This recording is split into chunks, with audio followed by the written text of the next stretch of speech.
Today we are down here at the second half of Scissortail Park, making it a complete park. Is that correct? Yes, it is the fully completed Scissortail Park, nearly 70 acres. Wow, well, it's exciting. Thank you for having us down here. Joining me today is Maureen Heffernan, who is the CEO and president of Scissortail Park. Maureen, tell us what people can find down here at this new lower part. Well, hopefully a lot of people have been to the upper park since it opened in 2019, and now they can discover and have a lot of fun in the lower park, which is the additional about 32, 33 acres right across the Skydance Bridge. So this park has a lot of open space and green space, landscape space like the upper park, but this is more of an athletic park at least this end of the lower park. So we have a soccer field here. We also have 4 pickleball courts, basketball courts, futsal court, and they are open all day long. I think we close at about 11. The nice thing is all of them are fully lit too. So in the evening, you can come down and play, and there's plenty of light.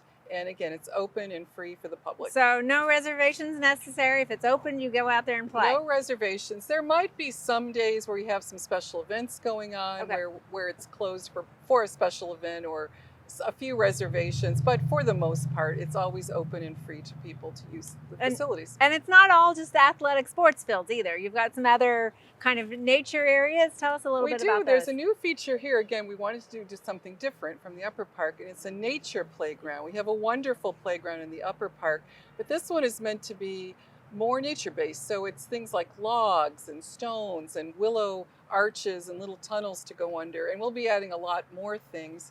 But the main part of it is for kids to have self-directed play in nature, use their imagination, just get back to the basics. And it's very shady. We've been able to keep a lot of the mature trees, unlike the upper park. So this section really feels more shade and more canopy right away, which is really nice. And then right by that, just to the east of that area, is our most landscaped area of the lower park. And it kind of continues the prairie type grass and native flowers that we've had just before Skydance Bridge on the upper park. So it kind of jumps over the highway and connects the two parks together with this landscaping theme. So the Scissortail Park connects them, and what's the distance there between the two? Well, it's really neat. Our promenade feature connects at the very end of the upper park, which is Oklahoma Boulevard, to the very end of the park here, which is just before the Oklahoma River. So from tip to bottom of the park, it's 1 mile. It's approximately 1 mile. Okay.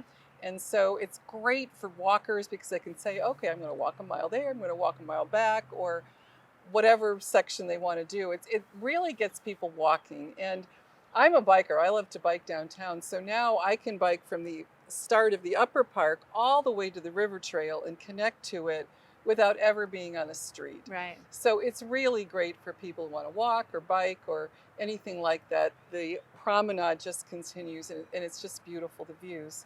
And at the end of the promenade, at the lower park, at the very south end, there's another hill similar to the one we have in the upper park. And I have to say, if people come to the park, they'll want to go to the top and enjoy the beautiful views around it. It's really stunning. In addition, we want to add art into the park. And so one of our first big pieces, it's called the Trash Monster. And it was made by a local artist, Gabriel Freeman. And the message is, we work with Oklahoma City Beautiful on it, that watch where you throw your trash, because it could end up in the river. And so it's a message of reduce, recycle, reuse, and properly dispose of your trash. Well, Maureen, it's definitely exciting to see how active this space is, and we look forward to seeing it grow even more. It is. I hope people come down and experience it, because it's really been a transformational project, and it's just unbelievable what it has added to the quality of life for people. Thank you for sharing it.